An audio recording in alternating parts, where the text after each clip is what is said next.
Major funding for KPBS Evening Edition has been made possible in part by Anderson Plumbing, Heating and Air, proud to support the mission of KPBS and privileged to serve San Diego clients. Anderson Plumbing, Heating and Air, helping homeowners maintain drain, heating, and cooling systems since 1978.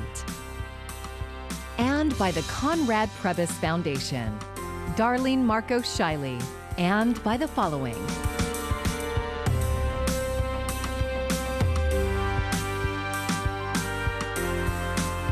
And by viewers like you. Thank you.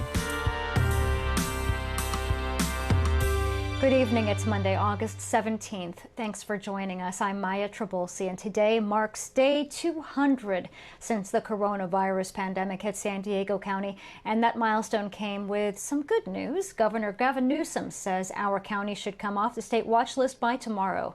Today, local health officials announced 282 new cases. No additional deaths were reported. KPBS health reporter Taryn Mento has the latest.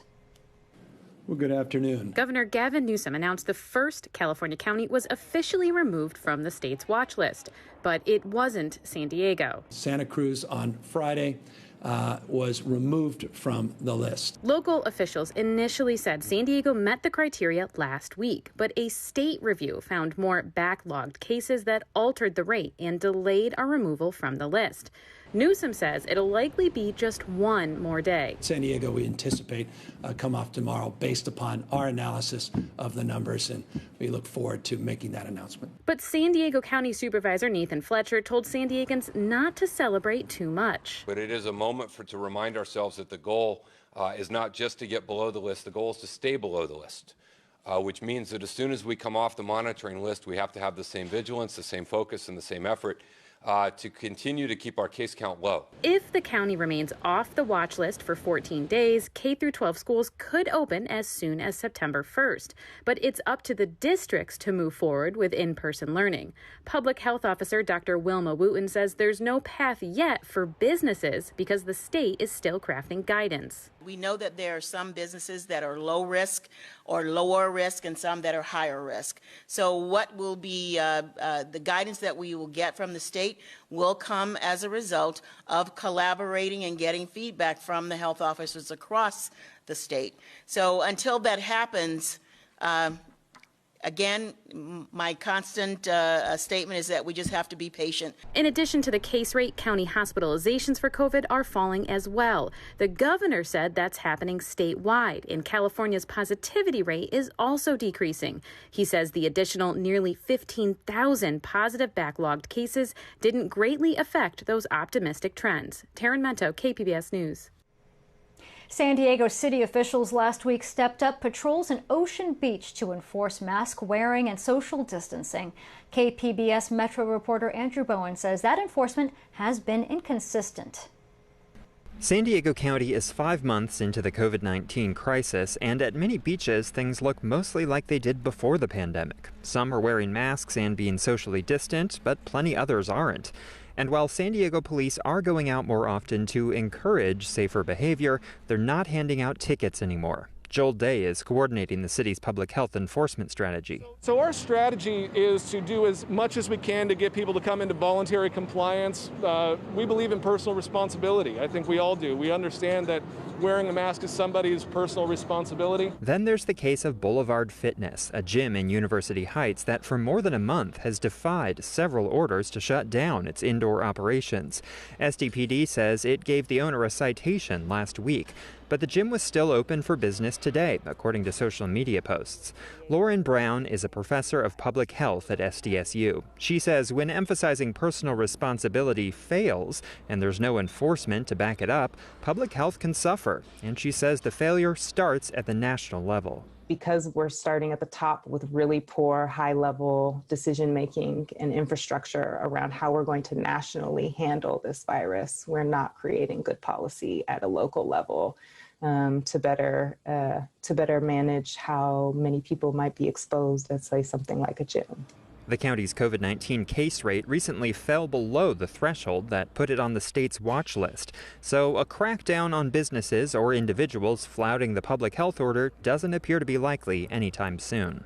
Andrew Bowen, KPBS News. More than 100,000 SDG&E customers could have their power cut today under rotating outages, ordering this afternoon. Today, Governor Newsom declared a heat emergency today in order to free up energy generation capacity. KPBS environment reporter Eric Anderson says the governor also wants an investigation into what led to rolling blackouts around the state. Mandated power outages roiled California residents this past weekend as state power grid managers struggle to keep the lights on in the midst of a summer heat wave. It's the first time that's happened since 2001, and Governor Gavin Newsom is not happy.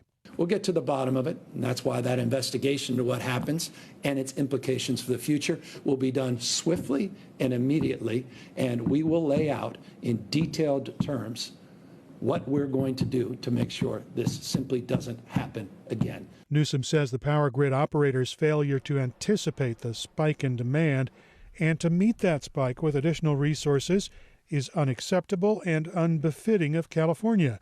He says fires around California and a warming climate are not excuses. He says the state is moving to secure more emergency power.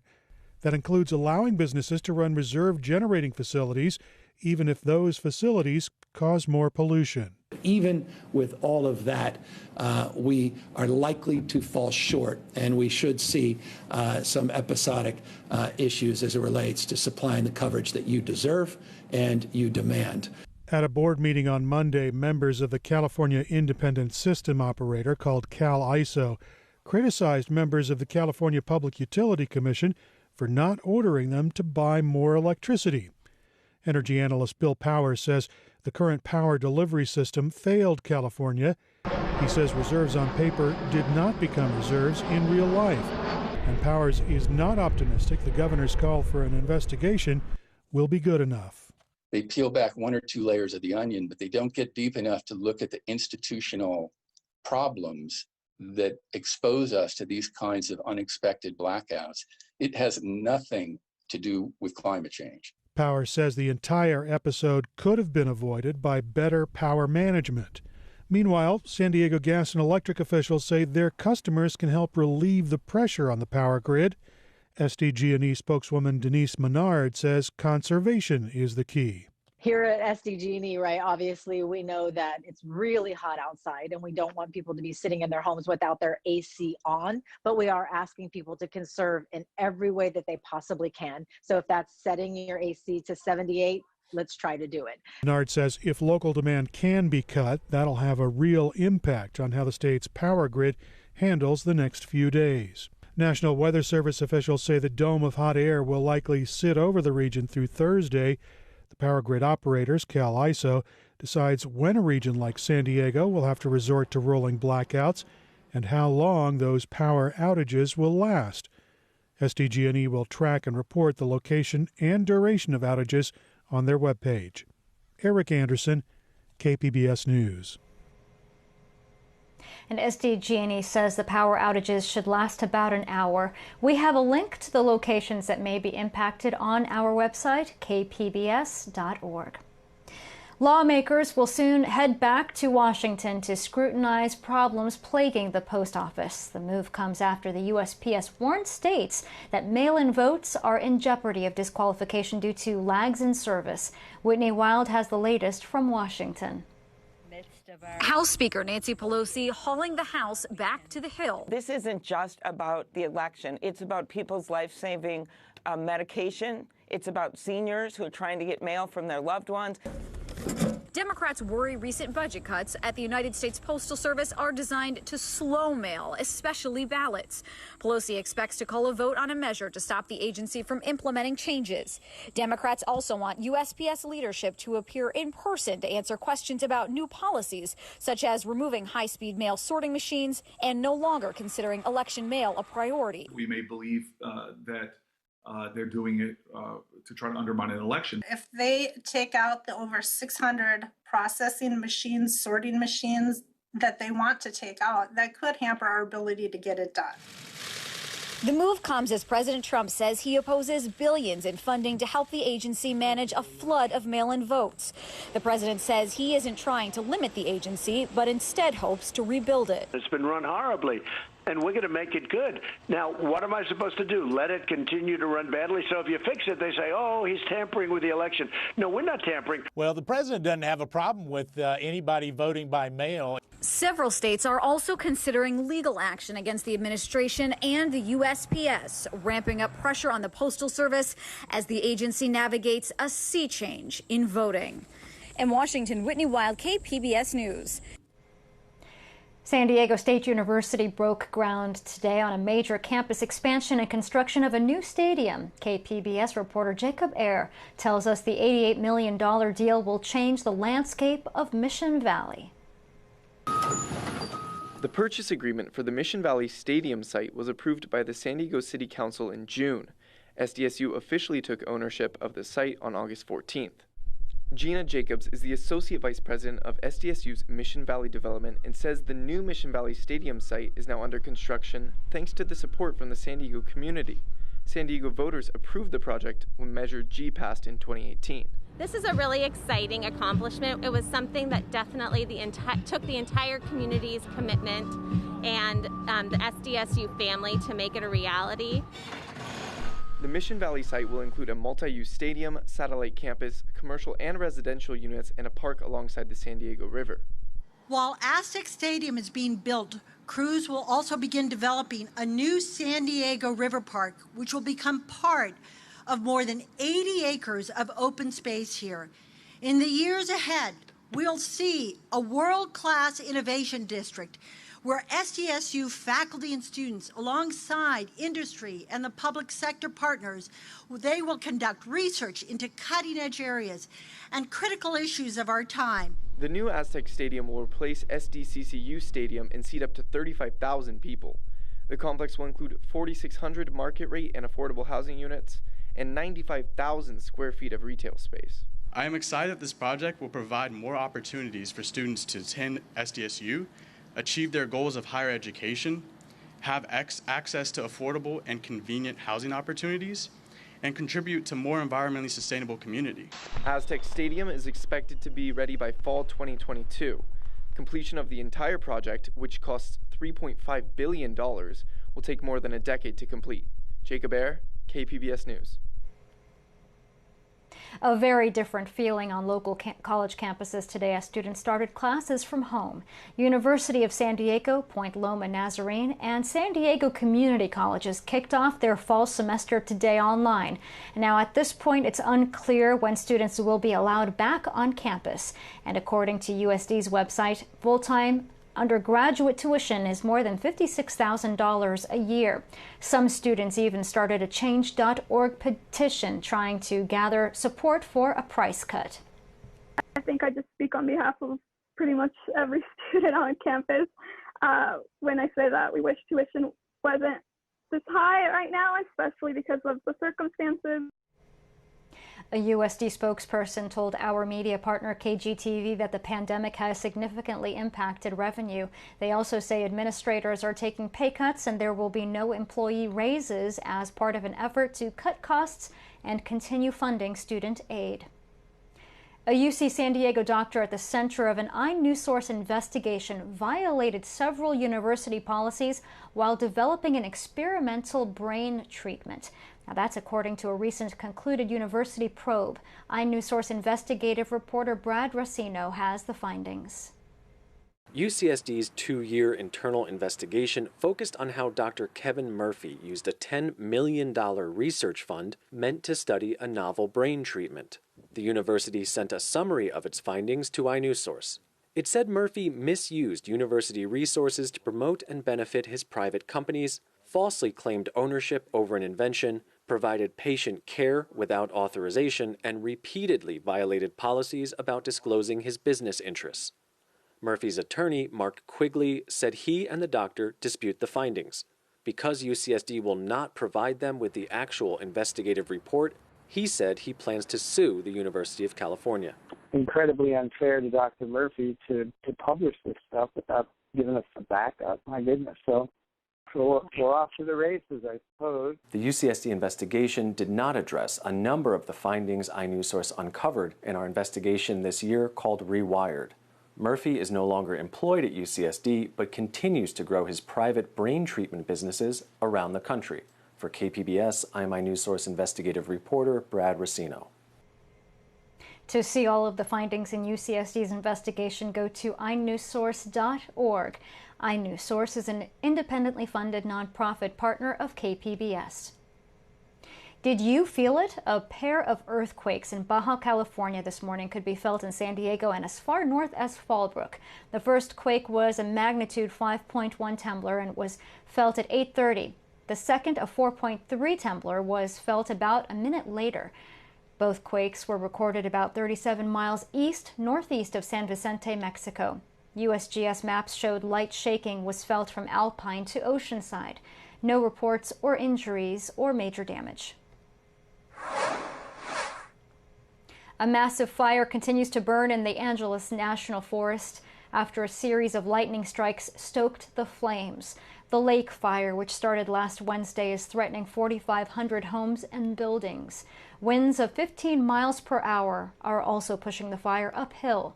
The fire is 31% contained and has burned 29 square miles. And with temperatures predicted to reach 111 degrees in some areas, an excessive heat warning will remain in effect until Thursday.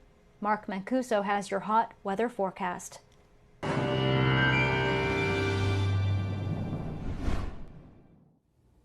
As we take a look at our weather headlines, of course, the big story is the heat, just incredible heat across the interior sections. Death Valley over the weekend hitting 130 degrees. That'd be the hottest August day ever, and it could be one of the hottest readings ever recorded on the planet.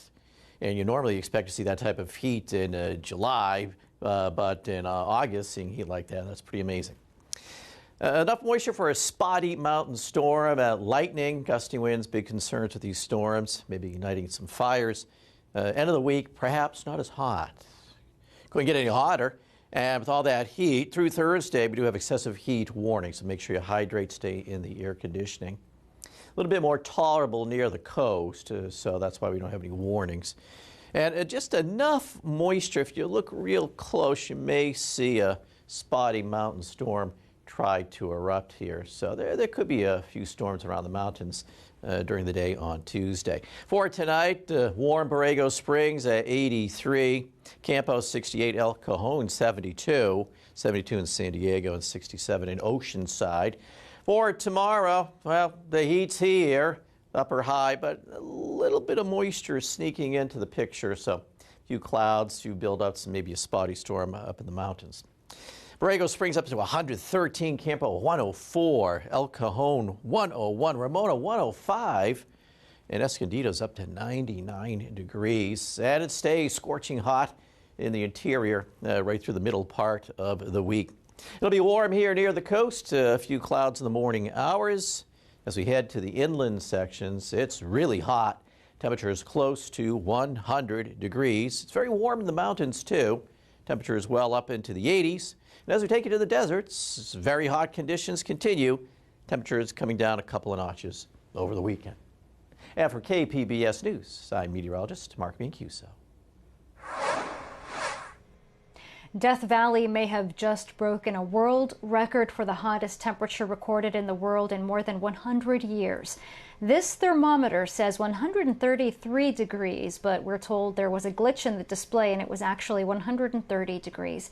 A climate extremes committee will verify the temperature. Death Valley holds the previous all-time high, which was set back in 1913.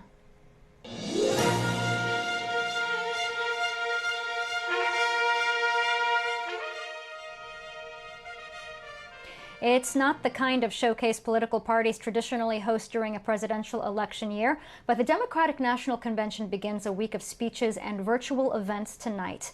Karen Kaifa shows us what to expect.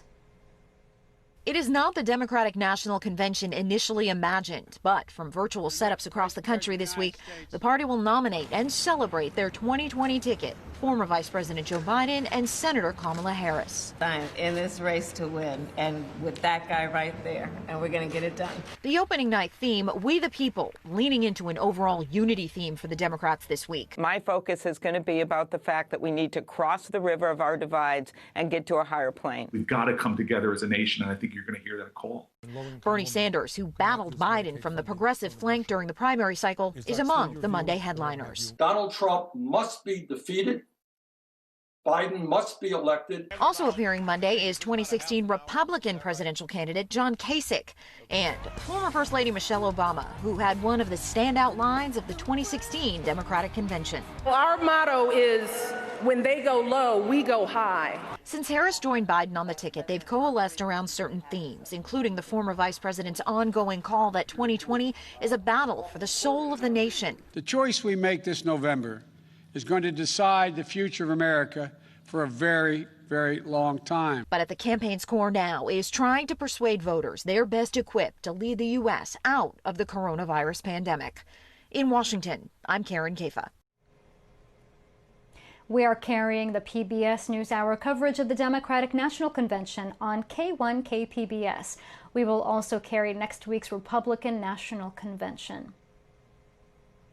Whether your child is heading back to school or learning from home, the uncertainty of this fall is making things more difficult, especially for children with special needs. Mandy Gaither has some tips that can help. It's easier said than done, but structure during this pandemic is important for everyone, especially children with special needs. Being thrown out of their routines has really thrown everybody for a loop.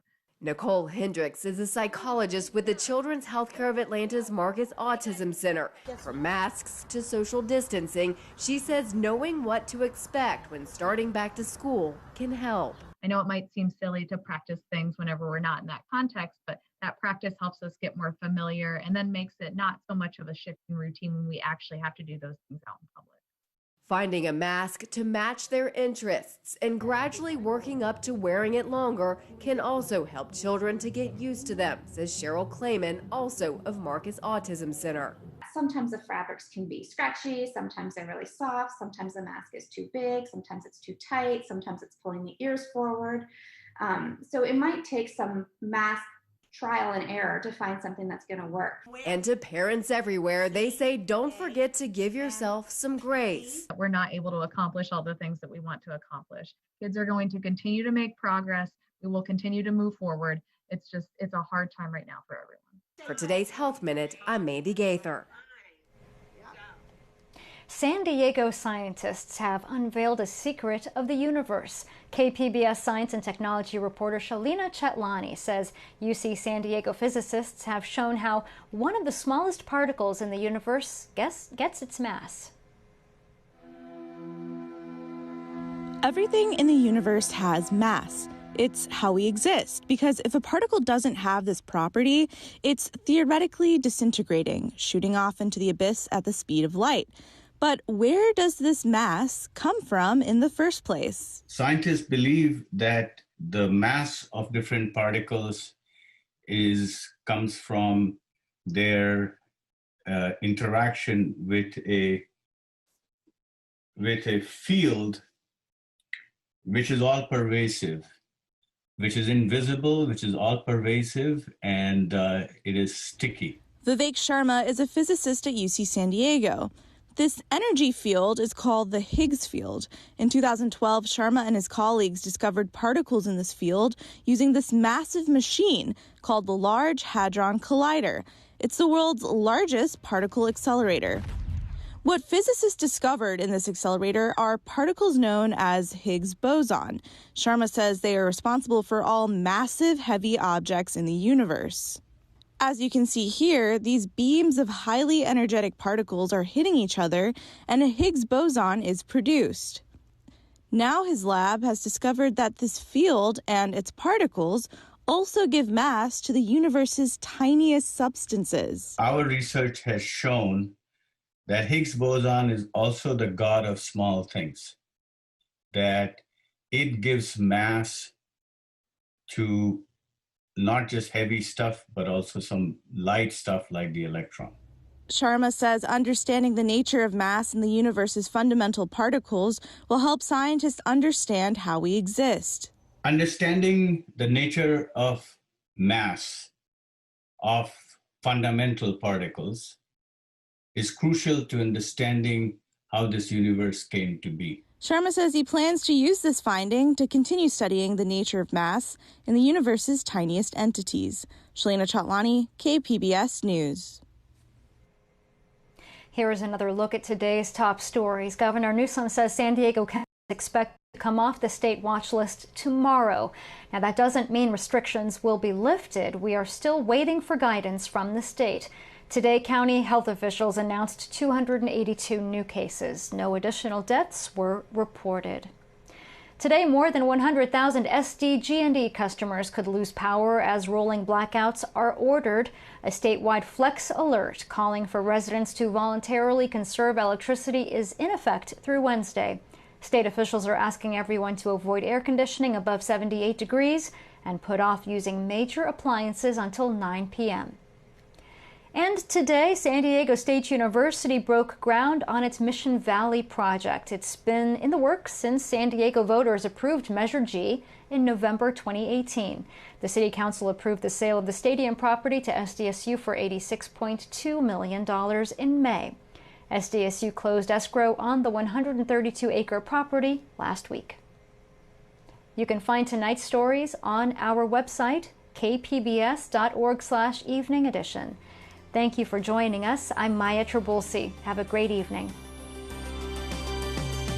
Major funding for KPBS Evening Edition has been made possible in part by Anderson Plumbing, Heating and Air, proud to support the mission of KPBS and privileged to serve San Diego clients. Anderson Plumbing, Heating and Air, helping homeowners maintain drain, heating, and cooling systems since 1978. And by the Conrad Prebys Foundation, Darlene Marco Shiley, and by the following.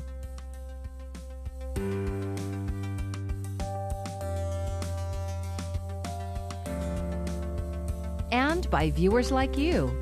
Thank you.